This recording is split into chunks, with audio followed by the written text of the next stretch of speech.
മറ്റേ പ്രാങ്കുഞ്ഞു കാജി എന്റെ ഇവിടെ ഇങ്ങനെ ഇവിടെ കൂടെ ഇങ്ങനെ പതുക്കെ അവളുടെ നഖം വെച്ച അവളിങ്ങനെ കേറി ഇരിക്കുകയാണ് ചെവി കൊത്തണ്ടാ, ചെവി കൊത്തല്ലേ. നമ്മുടെ അമ്പലപ്രാവ് വന്നു. അമ്പലപ്രാവെത്തി.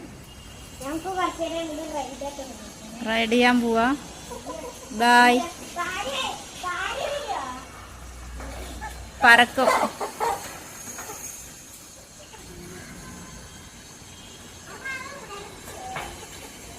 ഈ വീടല്ലേ?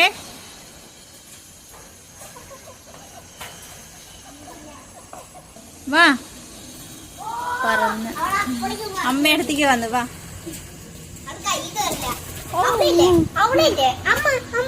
അന്ന് ഈ ദിവസം കൂട്ടുന്ന ഇങ്ങനെ വിട്ടതാ. അപ്പൊ കറക്റ്റായിട്ട് എന്റെ കയ്യിക്ക് ഇങ്ങനെ വന്ന് നിന്നു. അപ്പൊ കറക്റ്റായിട്ട്